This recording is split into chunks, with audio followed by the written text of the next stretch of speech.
పూరా లోకల్. యావత్ రాష్ట్రంలో ప్రతి గ్రామం నుండి పట్టణం వరకు పార్టీలకు అతీతంగా, ప్రాంతాలకు అతీతంగా మన తెలంగాణ అచ్చు సాంప్రదాయం అయినటువంటి బతుకమ్మ పండుగ తలపెట్టడం శుభ పరిణామం. రాష్ట్ర ముఖ్యమంత్రి గారికి, మంత్రివర్యులకి ధన్యవాదాలు తెలియజేస్తా ఉన్నాను.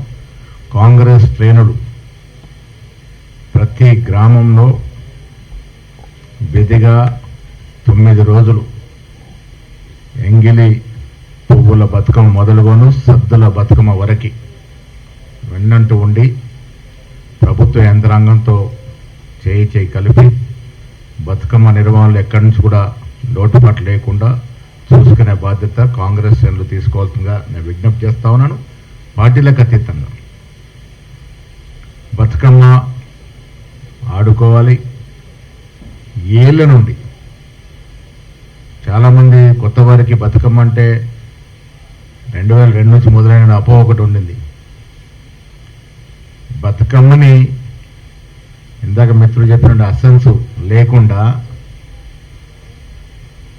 అదొక రాజకీయ వేదికగా మలుచుకొని దాని నుంచి లబ్ధి పొందిన సందర్భం. అందుకే ఇలా కాంగ్రెస్ పార్టీని మంత్రులు ధన్యవాదాలు చెప్తానండి. ఇది పార్టీలు లేవు, కుల మతాలు లేవు, ప్రాంతాలు లేవు, అందరూ కలిసికట్టుగా కలుపుకొని బతుకమ్మ ఆడే విధంగా ప్రభుత్వం చర్యలు తీసుకుంటా ఉంది. ఈ బతుకమ్మలో అందరూ పాల్గొనాలి. బతుకమ్మ పండుగని రాజకీయం చేయొద్దు. రకరకాల పాటలతో రాజకీయం చేసే ప్రయత్నం చేస్తూ ఉన్నారు. ఇది మంచి పద్ధతి కాదు. ఇది తెలంగాణ, అచ్చు తెలంగాణ పండుగ. ఇది ఆ తెలంగాణ అసెన్స్తోనే అందరూ కూడా కలిసికట్టుగా ఈ పండుగ నిర్వహించుకొని తెలంగాణ సాంప్రదాయాన్ని చాటి చెప్పే విధంగా ప్రభుత్వం ఏర్పాట్లు చేస్తూ ఉంది, వసతులు చేస్తూ ఉంది, అన్ని సౌకర్యాలు ఇస్తూ ఉంది. విధిగా మా మహిళా సోదరులు అందరూ కూడా బతుకమ్మలో 9 రోజులు పాల్గొనాలి. ఫైనల్ డే రోజు గాల్బాగ్ స్టేడియంలో జరిగే ఉత్సవంలో కూడా మీరందరూ పాల్గొనాల్సిందిగా నేను విజ్ఞప్తి చేస్తా ఉన్నాను. మా హనుమంతరావు గారు ఏళ్ల తరబడి నుంచి బతుకమ్మ కుంట గురించి మాట్లాడుతూ ఉన్నారు. వారి గురించి మీకు తెలిసిందే. చిన్న ఎక్కడనైందా అంటే ఉరికెత్తిపోయి ఆ సమస్య మీద పడి ఈ వయసులో కూడా పోరాటం చేసే తత్వం ఉంది. ఇలా బతుకమ్మ కుంట మళ్ళా ప్రభుత్వం ఆధీనమై బతుకమ్మ కోసమే కేటాయింపు జరిగింది అంటే దాంట్లో ముఖ్యమంత్రి గారితో పాటు హనుమంతరావు గారి పాత్ర గణనీయంగా ఉంది.